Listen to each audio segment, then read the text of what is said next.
During the lockdown, EU Affairs correspondent Beatriz Rios had to research and report about the pandemic from the confinement of her own home. Not being able to go into the field and see with her own eyes the results of policies really affected her journalistic work.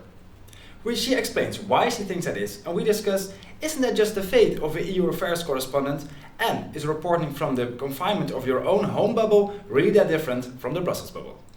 Beatriz, you're the first recurring guest on Brussels Bubbles.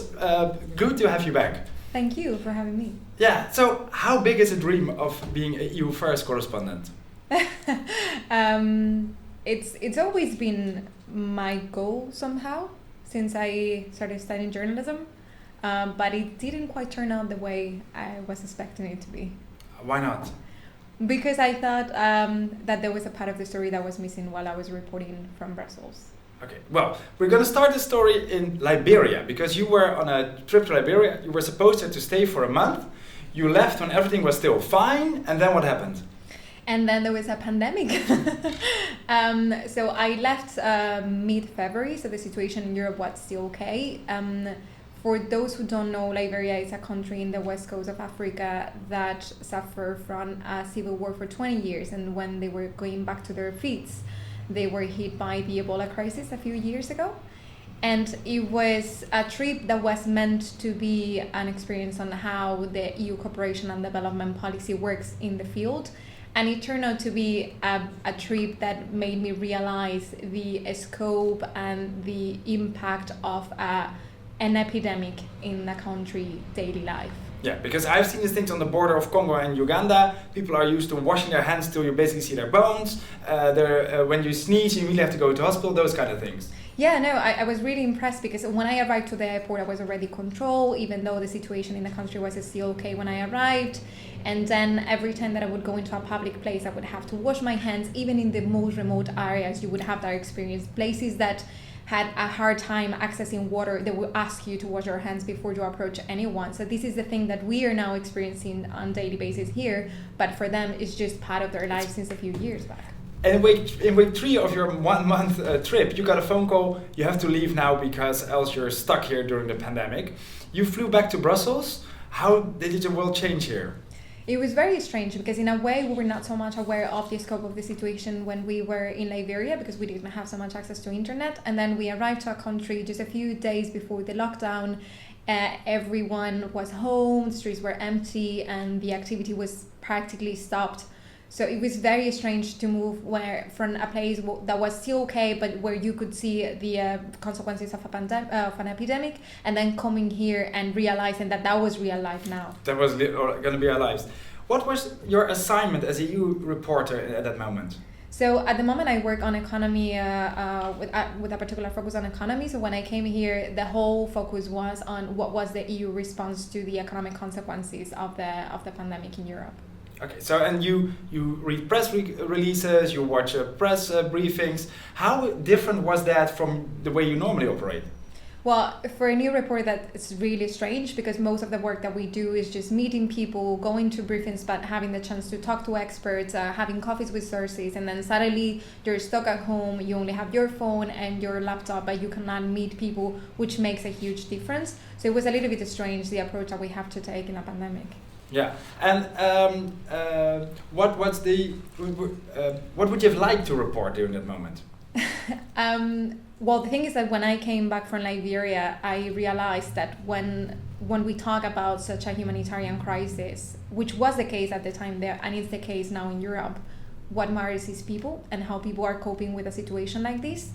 And what I would have liked to report, it was about health workers in Spain struggling with very poor conditions, low wages, and not having access to enough protective material, or how a lot of people were dying in nursing homes in Belgium, or how the regions in Italy were shut down even before the rest of Europe realized that we were in a very difficult situation. So I wanted to report on how people were actually coping with the situation. And I was stuck here reporting on loans and budgets. Yeah, but before the lockdown, you did the same. You were an EU reporter. There were people all around Europe on the field, and you reported the institutions. I know. I mean, in a way, I am aware that talking about all those issues, it's part of the picture. We definitely need to explain the policy making and how decisions are made and who is involved in those decisions and what are the impact of those decisions. But when we talk to about that, when we come to that point, it's people what we should be talking about. The lack of EU actions have consequences for people across Europe, or the action that EU takes has consequences for people across Europe. And the whole time I was missing that in a way. I was always feeling that there was part of the picture that I was not telling, but I think it became way more real when we were in the middle of a pandemic and I felt that we were not telling the whole story. Okay, so it was not so that your work changed so much, but your eyes opened of the problem. Exactly. But you work for big media outlets. They have multiple journalists. You're here in Brussels covering the institutions, and they have other people on the ground seeing the results. Why do you need to travel to those places? First of all, I think it's different from national media to EU media. So when it comes to EU media, they are mainly focused on policy making. They're not so much focused on the consequences of policy making or not so much focused on human interest stories. So I think that's definitely missing from the EU bubbly kind of media. Name it doesn't matter for all of them. But then when it comes to national media, I think there are two different things. First of all, national media are reporting for a national audience. So they don't have in mind how that would be perceived somewhere else in Europe. But then at the same time, most of the time, national reporters in national countries, they don't have an EU perspective because they're not so much aware of the decision-making process in Brussels. They don't know what those policies are and how they are affecting a national level. So I think it goes both ways. So on the one hand, you have EU reporters that have an EU vision, but they are not in the field, so they are not experiencing what's happening in the different countries. And then you have national reporters who are working in the field, but they are missing the EU perspective. But on a national or local level, you have a policy, let's build a road or a hospital, and a few weeks later, you can, as a journalist, you can go in there and watch and see, well, it looks like this. But EU policy, it stretches out long in time. We make a policy today, you see the effects in a few years from now. And also there's always the national implementation that differs from country to country. So it's not such a direct link between the two. It's not. There is not a direct link, but there is a link. And I think it's important to try to realize what that link is and how is it actually working. And I don't think it does really matter the fact that it's implemented different in different countries. Actually, I think that's important to tell. It's important to tell that story as well. That's actually the challenge of doing EU reporting from the field, that in the end you would have to travel to different countries to see how the situation is different. And I think it's the same for the pandemic. As I was saying before, if I would have to report on the pandemic, I would have to go to different places to see how different people are struggling with decisions that are made in a different way in different countries. And I think that's part of the richness of Europe, but at the same time that we're missing that when we're reporting on the offers. But I hate it. I'm a subscriber to the NRC, the most sophisticated Dutch newspaper. I seriously consider cancelling my subscription because during the pandemic, they go into villages and ask people, what do you think about the policies? Instead of asking a virologist. And they have all these human interest kind of stories. They send a journalist going to all the borders and they drink a glass of wine somewhere. I don't want to read that. I don't want to read like some kind of magazine. I want to read hard news.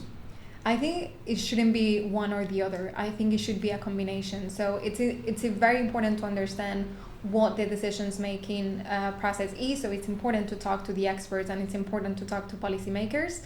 But I think it's also important to understand how that's affecting people real lives, because what you were saying, it's just, I think it's missing the point of, it's not so much about what do I think about the policies, how they are affecting me. So I think it's fair to ask a question to a nurse working in Spain and not having protective equipment. How does she feel about it? How is she struggling? Because she's seeing people die every day, and she's then going home and she has to sleep separated from her family. But then you have just heard there's opinion polls about amongst all the nurses, and we can say 80% of nurses think this, 20% think that, instead of NS1. But that's again just part of the thing. You also need, for me, you need to have the voice of someone explaining their own story, because that gives power to what you're saying. Just having numbers, I don't think that touch people's lives. I think for me it's important to hear this story from someone who has a face, who has a name, who has a family, and who is telling me how is she coping with the situation. And it goes back to many different levels for me. And this is, I have this anecdote few years ago, I had the chance to talk to Goran Tomasevic, who is a photographer from Serbia, and he started being a war reporter in his home country. And then he became one of the most famous war reporters in the world. And he was explaining how it was way harder to work in his own home country, and then it became way easier to report from somewhere else. I think we're having the contrary experience now. We are so used to talk about what's happening in other countries, and then suddenly we're experiencing a pandemic ourselves, and we're not able to tell the human interest stories. Why? I have been touched myself by the pandemic, and for me it was way more important and it was way more understanding when I heard my mom telling me I had to go to bury my mother and I can't just be with 3 people in the cemetery, than when I was hearing about that policy decision, because it was a safety question. But shouldn't you just have become a different reporter? More of the local thing, the human interest, the human side of the policies, and leave the bubble. I don't think so. I think, again, the fact that I'm here and then I understand what decisions are being made in Brussels, it's very important to understand how that then happens in the field. And we have I have many examples of that. It's either the lack of action or the action of the EU, but that has impacts on people's lives. And if you don't have that perspective, it's very hard to understand and to talk to people and explain what the different angles of that story are when you go into the field. So it needs to be combined in basically one reporter, both the institutional side and the human side. I think the person who does it needs to understand the policy-making side and needs to understand also the human angle of the story. And you need to have both. And that doesn't necessarily mean that it has to be the same person, but it needs to be part of the same newsroom. And I read your article about how the European Parliament gave one building for vulnerable women in Brussels so they could sleep and eat there. Interesting story for Brussels local, but not for me as a European reader from a different country. Yeah, no, exactly. That's the thing. I mean, in this case, I was just trying to bring a concrete example of the EU action when they feel that they don't have so much power. But that's not EU action. This was just a local office building that happens to be of the EU in Brussels, helping with a local problem. Why did that have to be in a European-wide news outlet? Because it was an action from a new institution, and it was not only in Brussels, it was also in Luxembourg, and it was also in Strasbourg. So they were using the means that they have available to give an extra hand, given the limited competencies that they have, particularly the European Parliament in this case. Okay, so your eyes have been opened to how you perceive you want to do journalism. How are you going to bring us into reality once we're all allowed to travel again? Well, now I happen to have the opportunity to make a change in my life for my personal circumstances, and that's what I want to do. This is what I wanted to do when I arrived here as a reporter. I was meant to combine both telling the story of how decisions are made in Europe with the impact that has in people's lives. When I arrived here in 2015, it was in the middle of the refugee crisis. And there was this moment where I just got upset with the whole situation and wanted to stop talking about numbers and start talking about people. So I went to Greece. That's what I want to do now. I want to keep on talking about the decisions that I made in Brussels, but then trying to figure out how that's impacting people's lives anywhere else. And what kind of topic would you like to cover the first? What's on the top of your list? Well, I actually have a lot of topics on my list, but one of them is the situation of the LGBT community in Poland, which is, okay, it's only Poland. No, it's not only Poland. LGBT rights are an issue at European level because the legislations are completely different, so that has an impact on freedom of movement for people, for instance. I would like to talk about the situation of NGO workers in Hungary, for instance, or I would like to talk about the situation of migrants in Italy or in Spain having to cope with the consequences of this situation. And there are a lot of stories. Are you better equipped to cover such kind of topics than a Polish, Hungarian or Italian journalist who speaks the language, who's on the ground, who has networks? But you can combine for those, and then again, if you are a Polish and you talk only to a Polish audience, then you're missing the whole thing, right? And again, when I'm talking about LGBT rights, for instance, it's not in Poland, it's across Europe. And one of the is that you need to understand the non-discrimination legislation that it's coming from Brussels. You need to understand what freedom of movement looks like. You need to know that there is a ruling from the European Court of Justice on the matter.